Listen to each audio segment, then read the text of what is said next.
Daily Detroit is brought to you by the community. Support our work at patreon.com/dailydetroit.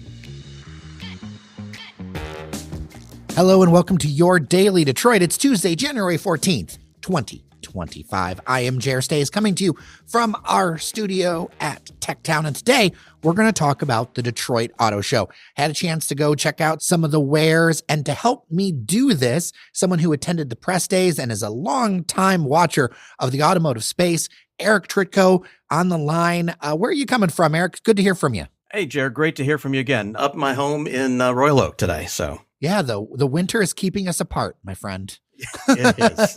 Looking forward to having you down at the studio, but we were both at different parts of the early days of the Detroit Auto Show late last week, and it is something that I want to talk about because it's a big deal for the area. It's something that a lot of people are interested in.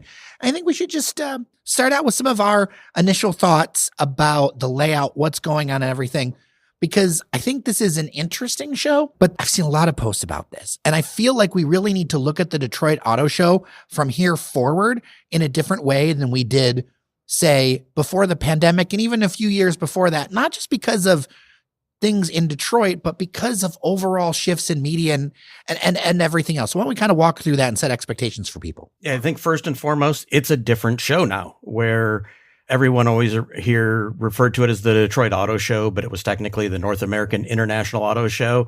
Well, it's actually the Detroit Auto Show, which means it's a regional show meant and designed to be for the consumer to see what's on sale and give them a preview of what they might be interested in buying. Maybe this is a little too inside baseball, but I have seen some members of the media be upset about some of the changes.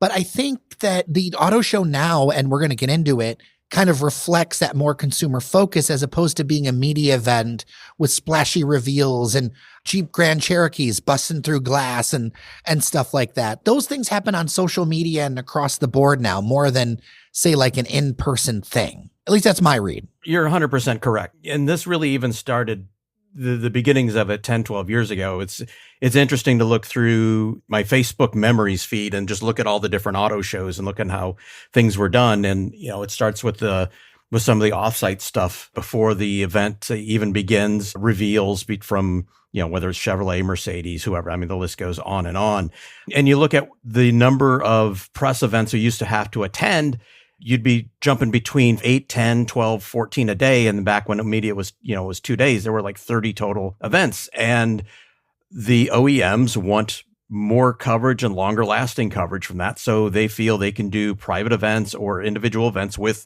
you know, as you say, social media influencers and other things, and get far more coverage that's longer lasting doing it that way than setting up, you know, these multi-million-dollar displays and, you know, spending $10, $15 million by the time everything's done for a couple minutes of coverage. Yeah. The first thing I noticed walking into Huntington Place was so much room for experiential stuff with the brands.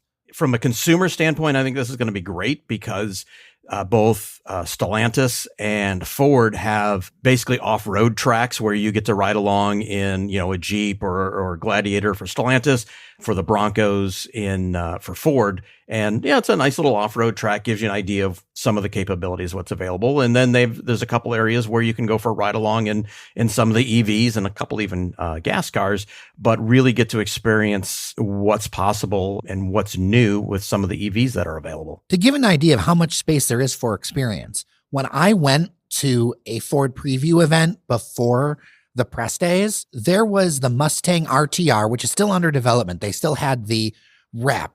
Listeners, if you're in Metro Detroit, will know that it is not an uncommon thing to see a vehicle with like crazy patterns on it. And that's because they're trying to hide the actual final lines and everything from cameras and stuff, but still give a vehicle some road time. And that RTR literally did spins and drifting in the hall. And so that tells you how much room there was for that stuff. Yeah, I would say probably a third of the hall that used to be set up in displays for manufacturers and other things, that's all part of that experiential driving experience stuff now. Yeah. And part of that story too, when I went to that event, a big deal that got a lot of press coverage wasn't the vehicles per se, but the appearance of Jared Goff, who came in a Ford vehicle, threw some footballs into the crowd.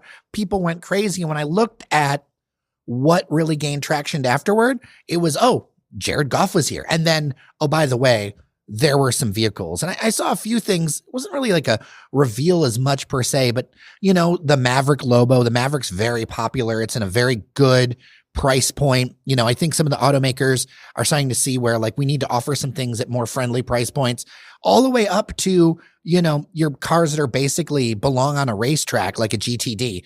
So it was really interesting to me to see that range. 100% agree. And then especially what happened last year and how the lines are looking this year, you can understand why a lot of local people would be very excited to see Jared Goff up close and in person. So that kind of tracks especially. And they are pushing that Ford F-150 Lion Special Edition that even has Lion logos like embroidered into the headrest. And that gets me to something that I think, and we'll walk through a number of automakers, but we're starting with Ford because that's where I started. Sure. I like that there is more variance on the interiors. I like that there's more color pops. I like there's more creativity. Like I went inside the Bronco Strop Edition, a number of other vehicles where it's like there was some care to the interiors.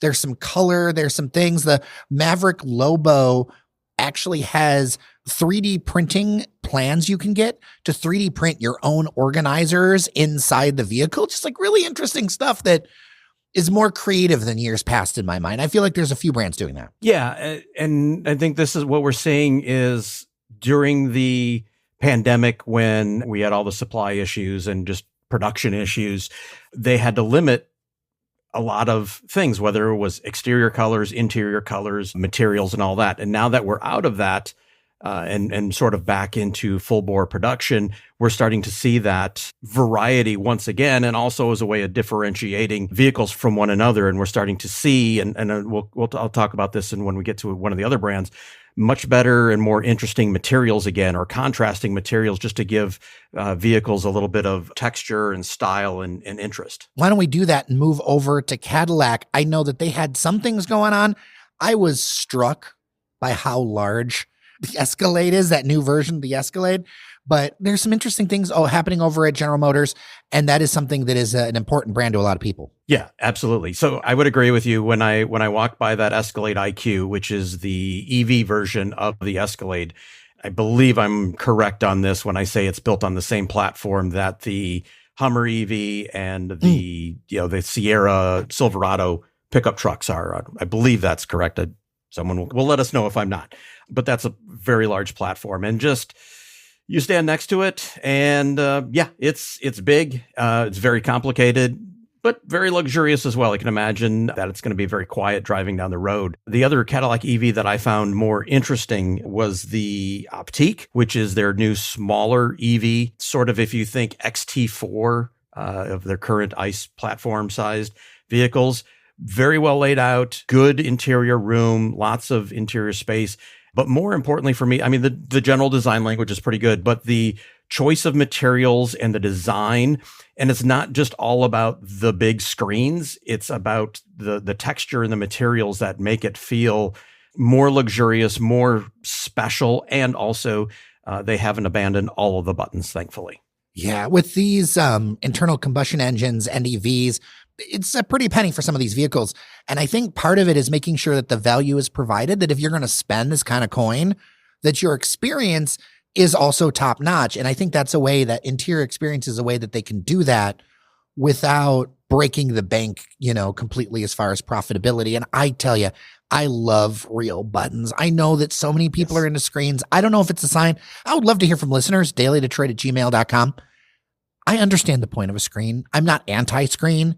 But for some things, I just prefer a dang switch or a toggle or something. The challenge I would have for everyone is put your phone or a little GoPro or something on your dash and have it film you as you try to make adjustments to if you have a mainly touch screen for all your interface, whether you're trying to change the temperature, whether you're trying to adjust your seat, whatever audio you're listening to, just whatever, and look how long your eyes are away from what you're actually doing and driving.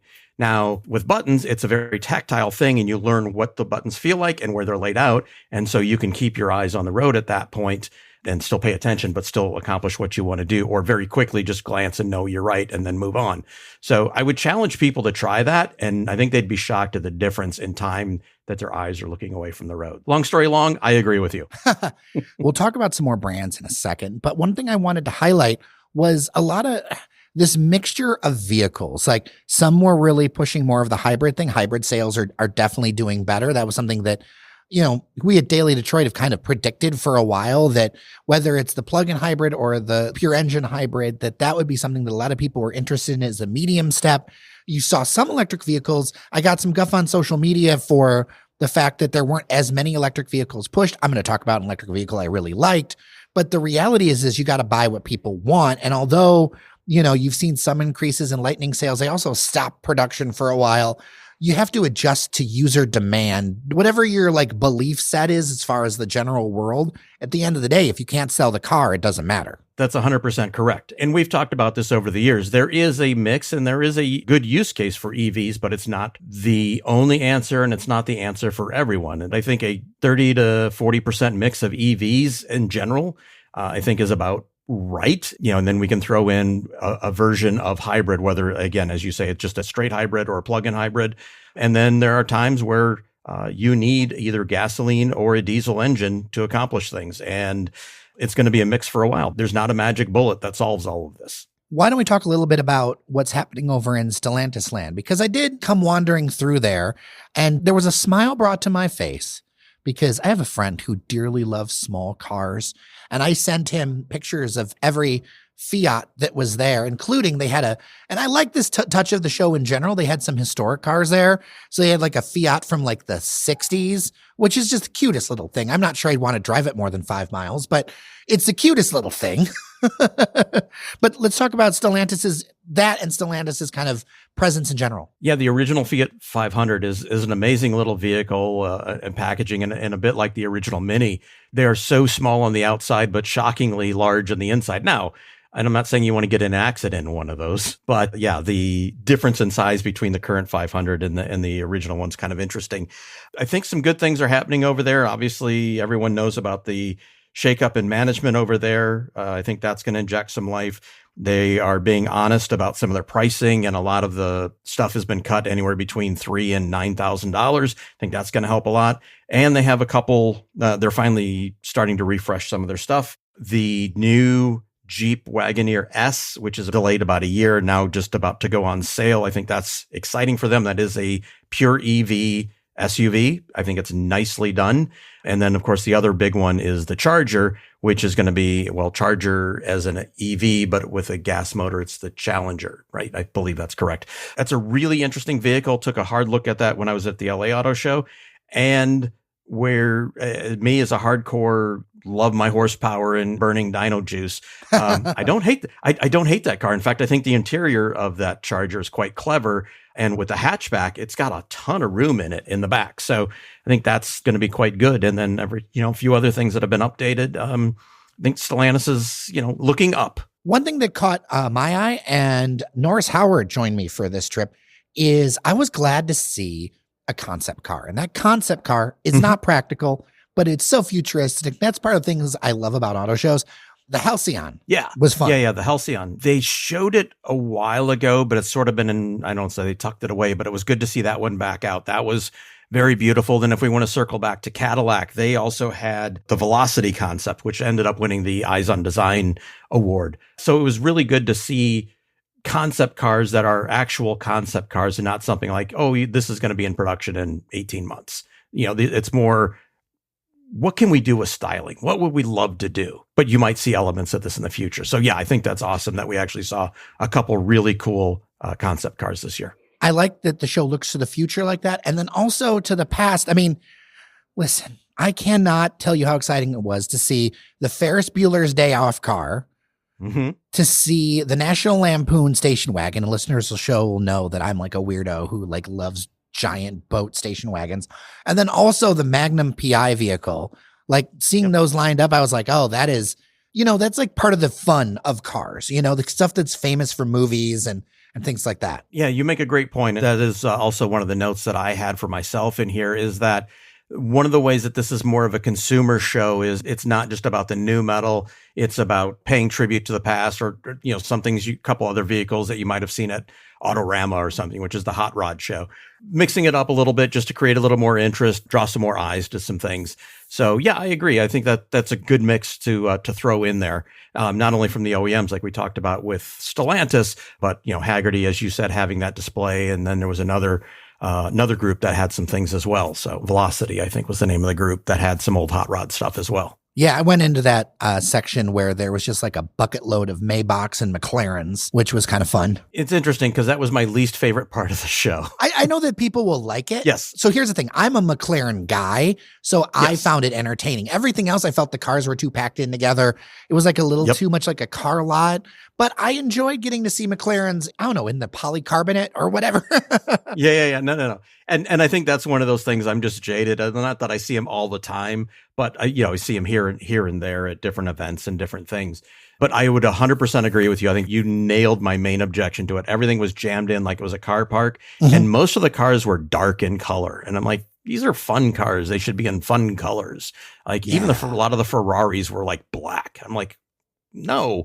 Anyways, there are a lot of people who don't get to see them or love those cars. And I totally get the excitement of just being able to see them up close. Why don't we pick out some wild cards of things that we thought interesting? I will start out with the Volkswagen ID Buzz. I had seen this on YouTube and I was like, okay, this like calls to me in a weird way for like road tripping or like just a big, like I have this weird dream of like having like a podcast studio where you just hop in and that would be a big enough vehicle to do that in. And I know it's not the perfect vehicle, but I just enjoyed it. It like had this fun stance to it. I think it enlivens a segment that's kind of boring, like no shade against the Pacifica and the vans that Toyota does or whatever. But if you need something that can like haul a lot of people, and it's really a people hauler, or go on a road trip. And I know that there's like charging it, like it's an electric car. So it is what it is. That car made me smile. So I'm going to nominate that as a wild card I really enjoyed. Well, not only did you enjoy it, but it ended up being the NACTOY Utility Vehicle of the Year. So the North American Car and Truck of the Year utility vehicle choice. So not only you, but a number of professional writers and journalists and industry people thought so as well. And I think you nailed it exactly. It's a fun vehicle. There is a nostalgia to it. You look at that and how can you not smile every time you see it? And it was in that beautiful white and blue color they had there on the floor. And it's not the most affordable vehicle in the world at all, although not completely out of line for an EV. But yeah, that would be a vehicle for hauling kids and family around, especially around town. But you could definitely, if you plan correctly, do some fun road trips in that. So I agree with you. That's a great choice. What about you? Probably one of my favorite vehicles because they have just started selling them here in Metro Detroit, that they had there is the INEOS Grenadier. So INEOS is a international chemical corporation, mostly Asian based, but I think they're pretty much worldwide. But the gentleman who's the CEO of it is an English gentleman who loved old Defenders. And when Land Rover shut down the Defender production, he tried to buy it and keep going. And they said no. So he said, okay, well, I guess we're just going to build our own vehicle. And so it's a bit of an homage to the original Defender in so many ways. And it's very old school in the sense we talked about all the switches and buttons because it has it. In fact, it looks like an aircraft above. It has so many buttons and switches. It's not a vehicle for good mileage. I tell you that. It gets like 15 city, 15 highway. But if you want a fun, honest off-road vehicle, that's it. Now, again, you got to be fairly reasonably well-to-do. I mean, I think they start at about 80 grand. They're very cool vehicles, and they're something I would love to have, but have no practical reason to own.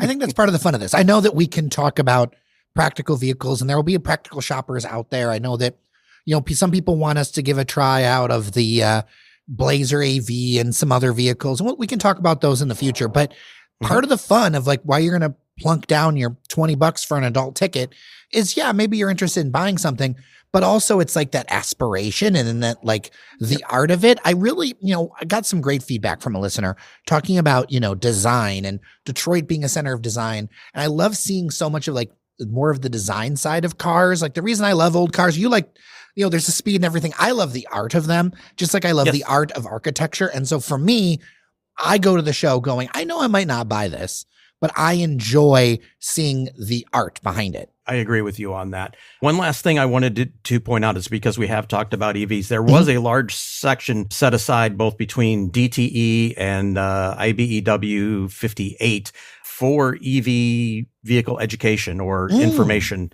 to find out. So whether that's understanding from the IBEW standpoint of, for installers or from production line stuff. And then DTE obviously talking about, charging and home installation and off-peak hours, but just understanding what it takes to run an EV. I think that was a really good idea to have that as its own little section so people can find out more information on that. Again, definitely geared towards the consumer there. I'm so glad that you mentioned it. I saw it out of the corner of my eye. I didn't have a chance to go explore it. When I visited the show, it wasn't staffed or personed up. So I'm really glad that you made a mention of that, because that's going to be an important thing that we talk about as we go through the next few years.